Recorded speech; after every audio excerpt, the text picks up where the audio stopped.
Olá, bem-vindos a mais uma conversa aprofundada. Hoje a gente tem um ponto de partida bem instigante, uma frase que coloca Bion, digamos, em diálogo com um complemento que nos chegou atribuído a um Valdir. Olá. Qual seria a frase? A frase é assim: Bion afirma que um pensamento pode surgir diante uma frustração, realização negativa, e eu complemento, e diante da possibilidade de uma realização futura. Bem interessante mesmo, né? Muito interessante mesmo. Coloca duas origens, ou talvez duas faíscas para o pensar lado a lado, a frustração e a esperança, talvez, a possibilidade futura. Exato. E a ideia aqui é a gente mergulhar nisso, né? Usando o referencial que a gente costuma explorar aqui, principalmente Bion e Klein. Como é que essa dualidade, frustração versus futuro, pode iluminar o que eles pensam sobre a mente, sobre como o psiquismo se desenvolve? Perfeito. É um convite a revisitar conceito-chave, né? A própria ideia bioniana da frustração como motor, a realização negativa, mas também a função alfa, os elementos beta. Sim, toda aquela arquitetura complexa que o Bion monta. Exato. E também, claro, as posições kleinianas, P, D, a relação com os objetos. Tudo isso entra na dança quando a gente pensa sobre como a gente começa a pensar, né? Então, vamos lá. Vamos tentar. Desempacotar isso. Começando pela parte mais, digamos, canônica de Bion, o pensamento nascendo da frustração. Como ele descreve isso? A tal realização negativa. Bom, a realização negativa é um termo fundamental em Bion. Ele está pensando na experiência mais primordial mesmo, a do bebê com o mundo, né? A expectativa inata, que ele chama de pré-concepção. A expectativa do seio, por exemplo? Isso. A expectativa de encontrar o seio, a satisfação, mas aí o bebê encontra a ausência, o vazio, o não seio. Isso é a realização negativa.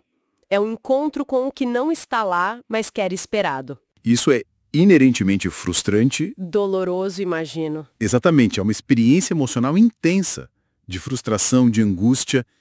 E aí, para Bion, o caminho se bifurca dependendo da capacidade do bebê e do ambiente, claro, de lidar com essa frustração. Bifurca como? Quais seriam os caminhos? Um caminho é a intolerância. Se a frustração é sentida como avassaladora, aniquiladora, a tendência é tentar se livrar dela de um jeito muito primitivo. É a evacuação das sensações brutas indiferenciadas. Os elementos beta? Os elementos beta, exatamente. São essas impressões sensoriais, emocionais, que ainda não foram processadas, não viraram pensamento. Elas são evacuadas através do que Klein descreveu como identificação projetiva maciça. Que seria típico da posição esquizoparanoide, né? Onde o medo é mais de perseguição, de aniquilamento. Isso. Na posição esquizoparanoide, PS, a realidade é muito cindida a objeto bom, objeto mau. A frustração intensa, a realização negativa, intolerável, alimenta a ansiedade persecutória. O objeto ausente ou frustrador é vivido como mal, como um perseguidor. E a resposta é essa evacuação, projetar o insuportável para fora. Então, nesse cenário, a frustração não gera pensamento, mas sim uma defesa mais arcaica, digamos. Uma tentativa de eliminar a experiência. Exato. Cria-se o que Bion chama de uma tela beta, uma barreira contra a percepção da realidade psíquica, contra o próprio pensar. É uma defesa contra a dor de pensar a ausência, a falta. Ok, esse é um caminho. E o outro? O caminho que levaria ao pensamento? O outro caminho é o da tolerância à frustração. É quando o bebê, de alguma forma, consegue suportar um pouco essa experiência do não seio, essa angústia.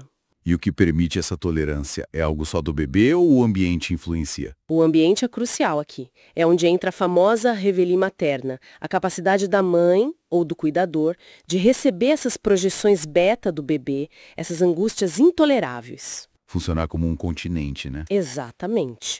Um continente que não só segura, mas que consegue metabolizar, digerir essas angústias. A mãe, através da sua própria capacidade de pensar e sonhar, transforma o terror sem nome do bebê em algo com algum sentido e devolve isso para ele de uma forma mais assimilável. E essa experiência de ser contido ajudaria o bebê a desenvolver a própria capacidade de tolerar? Usando essa função continente. Mas, mesmo sem a reverie ideal, alguma capacidade de tolerância pode existir. E quando ela existe, quando a frustração não leva só à evacuação, aí sim, algo novo pode acontecer. E o que seria esse algo novo? É aí que Bion introduz a função alfa. É como se a mente, diante da frustração tolerada, começasse a trabalhar sobre aquelas impressões brutas, os elementos beta. Uma espécie de processamento. Isso, um processamento, uma transformação. A função alfa pega esses dados sensoriais e emocionais crus e os transforma em elementos alfa.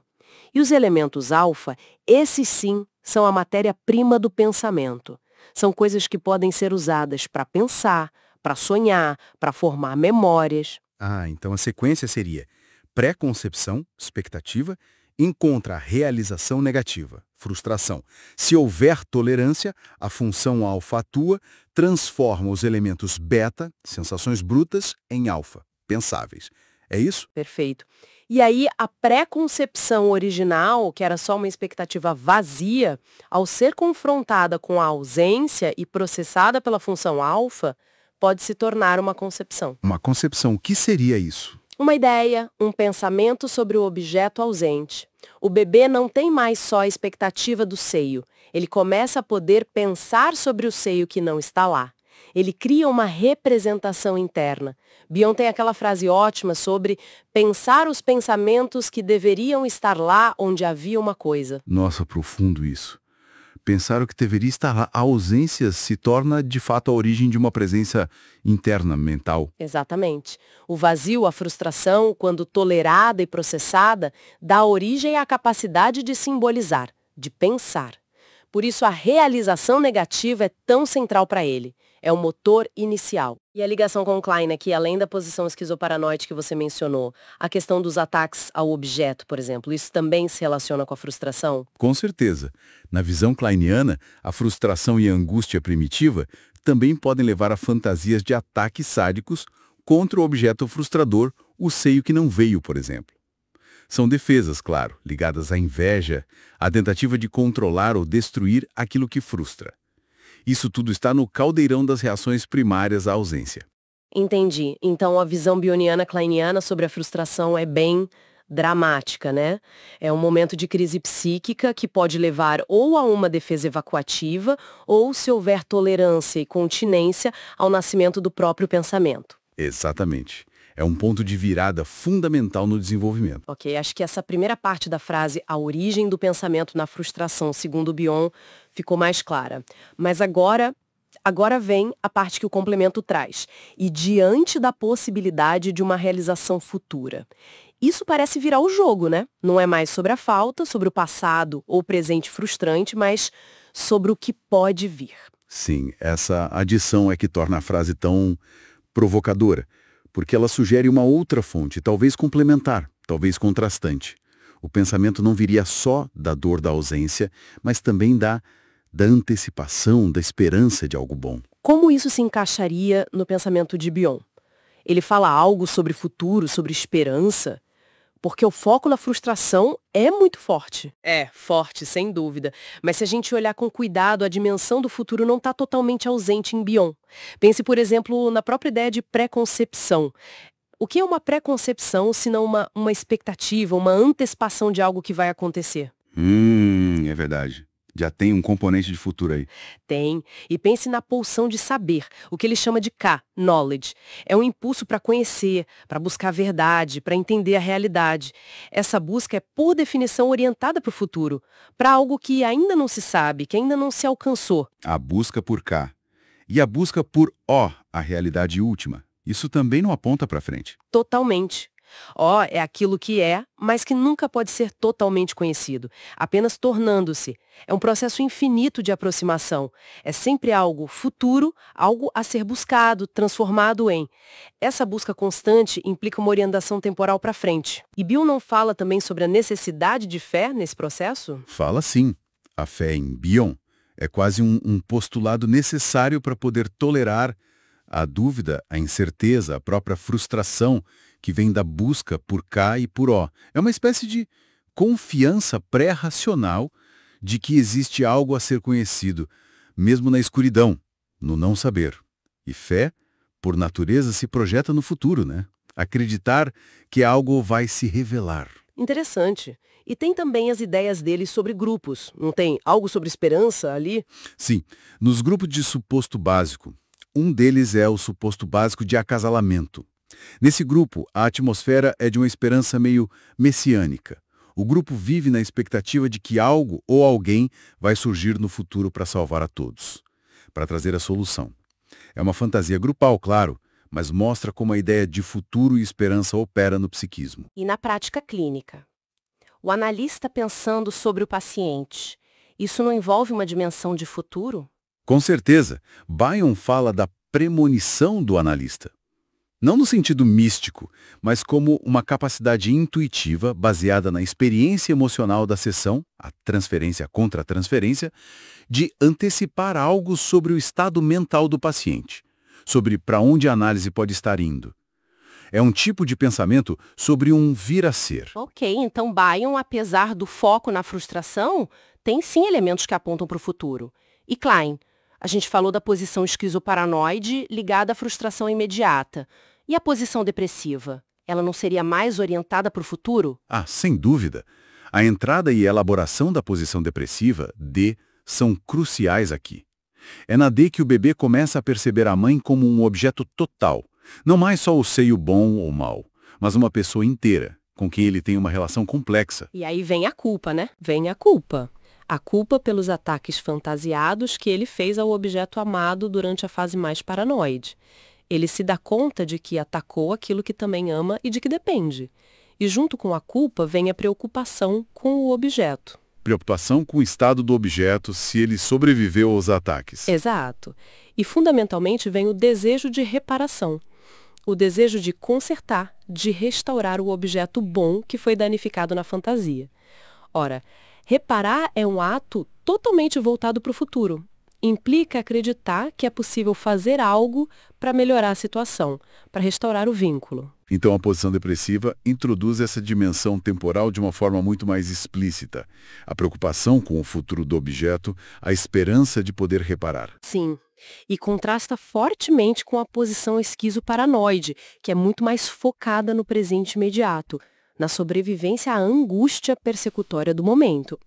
A posição depressiva envolve memória, lembrar dos ataques, presente, a dor da culpa, e futuro, o desejo de reparar. E a questão da gratidão versus inveja, em Klein, isso também não tem a ver com o futuro? Tem tudo a ver. A gratidão, para Klein, surge da experiência satisfatória com o objeto bom, o seio generoso, por exemplo, e implica uma capacidade de reconhecer e valorizar essa bondade. Essa gratidão fortalece o amor pelo objeto e a confiança na sua continuidade, na sua presença futura. Enquanto a inveja, ao contrário, é destrutiva. É o desejo de atacar e destruir aquilo que é bom justamente por ser bom e por não se poder possuí-lo totalmente. A inveja ataca a fonte de vida, a criatividade, a própria potencialidade futura do objeto e da relação. Quer estragar a bondade para não ter que sentir a dor da dependência ou da falta. Então, a capacidade de sentir gratidão seria um indicador de uma relação mais esperançosa com o futuro, enquanto a inveja seria uma força que tenta aniquilar essa possibilidade. Exatamente. A gratidão abre para o futuro, para a continuidade do vínculo. A inveja busca fechar, destruir essa perspectiva. E a sublimação, outro conceito kleiniano importante, também é um processo criativo. Transformar impulsos destrutivos em algo construtivo, artístico, intelectual, isso é claramente voltado para a construção de algo no futuro, certo? Então, revisitando a frase inicial, Bion afirma que um pensamento pode surgir diante de uma frustração, e eu completo, e diante da possibilidade de uma realização futura. Parece que tanto Bion quanto Klein cada um à sua maneira, oferecem elementos para pensar nessas duas origens, digamos assim. Sim, não parece ser uma questão de escolher um ou outro, mas de entender como eles se relacionam. São opostos? Complementares. Dialéticos? Essa é a grande questão, né? Como eles interagem? Será que a capacidade de pensar a partir da frustração depende de alguma forma de esperança no futuro? É uma hipótese muito interessante. Talvez a própria tolerância à frustração, que é a chave para Bion, para que a função alfa opere, dependa de uma fé F subjacente, uma esperança implícita de que aquela dor, aquela ausência, não é o fim de tudo, de que algo bom pode vir depois, ou de que a própria capacidade de pensar sobre a dor já é uma forma de realização futura. Faz sentido. Quer dizer, para suportar o não sei agora, talvez seja preciso uma confiança mínima de que o sei pode voltar ou de que é possível sobreviver à ausência dele. Exato, e a dinâmica entre as posições P e D pode ser vista um pouco assim. A P é a reação mais crua, mais imediata à frustração, muito focada no presente ameaçador. A D, ao elaborar a culpa e o desejo de reparação, já incorpora uma linha do tempo, uma preocupação com o futuro e a possibilidade de restauração. O movimento P-D, que Bion descreve como constante, seria então essa oscilação entre lidar com a frustração imediata e se abrir para a dimensão temporal e reparatória. E aquela ideia de Bion sobre as transformações em K, em O, como isso entra aqui? As transformações são o próprio processo de vir a ser, de desenvolvimento psíquico. Mover-se em direção a K, conhecimento, ou a O, realidade última, é um processo contínuo, nunca acabado, sempre, futuro. E esse movimento se alimenta tanto do que se aprende com a experiência passada e presente, incluindo a frustração, quanto da busca por algo que ainda não foi realizado, que está por vir. Então, a realização futura da frase poderia ser interpretada não apenas como a satisfação de um desejo básico, tipo seio voltando. Isso. Poderia ser também a própria realização de um novo pensamento, de um insight, de uma compreensão mais profunda, uma transformação em K ou em O. E essa realização, esse insight, pode emergir tanto da elaboração difícil de uma frustração, quanto de uma antecipação criativa, de uma busca ativa por sentido. Ou seja, pensar pode ser tanto uma resposta à dor da falta, quanto um movimento em direção a algo novo que se vislumbra no futuro. Eu vejo dessa forma. As duas coisas parecem intrinsecamente ligadas. A capacidade de lidar com a falta, passado-presente, talvez seja o que nos permite imaginar e buscar um futuro diferente. E a esperança, ou a busca por um futuro, mesmo que seja apenas o futuro de poder pensar melhor, talvez nos dê a força para tolerar a frustração presente. É um ciclo. Pensando agora nas implicações mais amplas. Como essa visão mais complexa da origem do pensamento, que junta a frustração e futuro, impacta a nossa compreensão da vida mental no dia a dia? Nossa criatividade, por exemplo? Bom, a criatividade parece beber dessas duas fontes, né? Muitas vezes uma obra de arte ou uma descoberta científica nasce de um incômodo, de uma falta, de uma frustração com o estado atual das coisas ou do conhecimento. Mas também nasce de uma visão, de uma antecipação de algo novo, de uma possibilidade futura que se quer concretizar. E a capacidade de aprender com a experiência. Bion fala muito disso. Sim, aprender com a experiência é justamente conseguir transformar o impacto emocional beta de um evento que pode ser frustrante em pensamento alfa em conhecimento K. Isso exige tolerar a frustração de não saber, de ter errado e ter a fé F de que é possível entender e seguir em frente. Implica tanto lidar com a realização negativa do erro, quanto se abrir para a realização futura do aprendizado. E quando essa capacidade falha? Quando a pessoa não consegue aprender com a experiência? Aí provavelmente estamos mais no domínio da posição esquizoparanoide, da evacuação beta, dos ataques ao pensamento, a capacidade de vincular ideias, ataques ao elo KLH em Bion. A pessoa fica presa na repetição, incapaz de transformar a frustração em algo novo, talvez por falta dessa perspectiva de futuro, dessa esperança reparatória da posição depressiva. E na clínica, como tudo isso se traduz para a escuta do analista, para o manejo da sessão? Olha, acho que Essa perspectiva dual enriquece muito a escuta. O analista precisa estar atento não só a como o paciente lida com a frustração, as defesas que usa, a capacidade de tolerar a falta, a angústia, mas também a como ele se relaciona com o futuro. Quais são as fantasias sobre o futuro? Há esperança? Há medo? Há um desejo de reparação ou predomina a destrutividade? Exatamente. Como ele lida com a passagem do tempo na análise, como ele usa ou ataca a capacidade do analista de pensar sobre ele, de oferecer cá. A transferência vai mostrar muito disso. A transferência negativa, ligada às frustrações e medos persecutórios, e a transferência positiva, que pode conter elementos de esperança, de busca por reparação, mas que também pode ser atacada pela inveja. E a questão dos ataques ao vínculo? Fundamental. Bion descreveu os ataques a L, amor, H, ódio, e K, conhecimento, como formas de destruir os elos emocionais e cognitivos que permitem o desenvolvimento.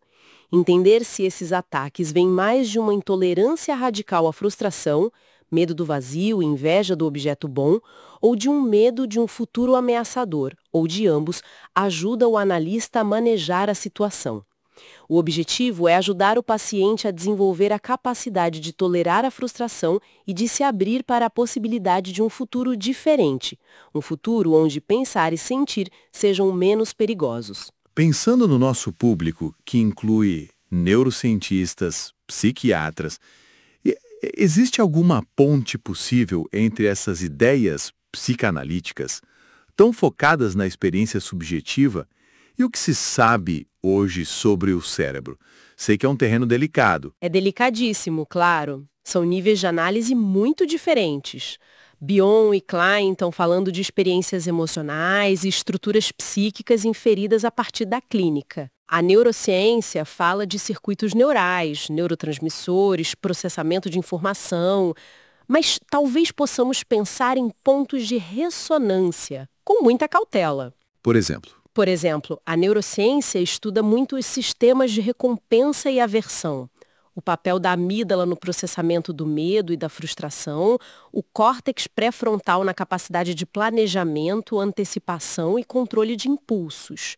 Talvez a tolerância à frustração tenha correlatos neurais ligados à capacidade do pré-frontal de modular respostas mais primitivas da amígdala. e a ideia de realização futura? A neurociência também estuda como o cérebro simula cenários futuros, o papel da memória na prospecção, os circuitos envolvidos na motivação e na busca por objetivos. A dopamina, por exemplo, está ligada não só ao prazer da recompensa, mas à própria motivação, à antecipação da recompensa. Talvez a esperança ou a fé bioniana tenham alguma relação com a ativação desses sistemas prospectivos. Mas é importante frisar que são apenas Analogias ou ressonâncias possíveis, né? Não dá para mapear diretamente um conceito no outro. de forma alguma. Seria um reducionismo perigoso.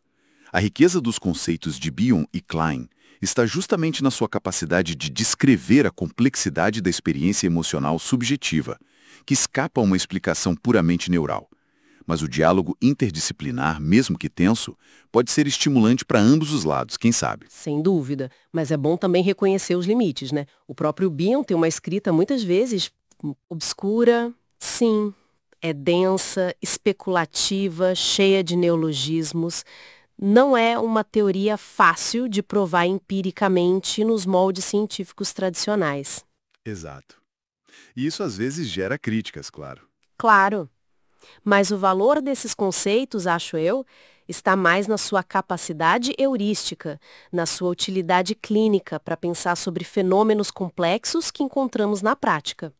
Eles oferecem uma linguagem, um mapa, mesmo que imperfeito, para navegar no território muitas vezes caótico da mente humana.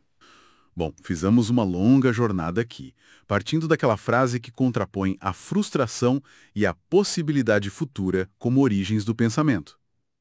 Percorremos Bion, Klein, a dor da ausência, a esperança da reparação. Foi uma exploração densa, mas acho que a frase realmente nos levou a pontos cruciais. Sim, mostrou como essas duas forças lidar com o que faltou ou falta e se projetar para o que pode vir a ser estão talvez mais interligadas do que parece à primeira vista na tarefa de construir um pensamento. E temos que agradecer a provocação inicial, né, a essa contribuição do Valdir. Com certeza. Estimulou uma ótima reflexão. E para a gente fechar, qual seria um último pensamento, uma provocação final para quem nos ouviu e está imerso nessas ideias?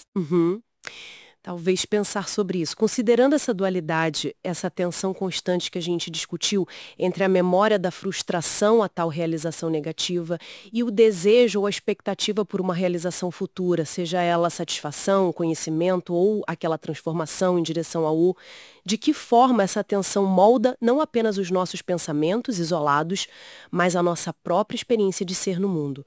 Como ela influencia a nossa capacidade de enfrentar a turbulência emocional que é inerente à vida, né?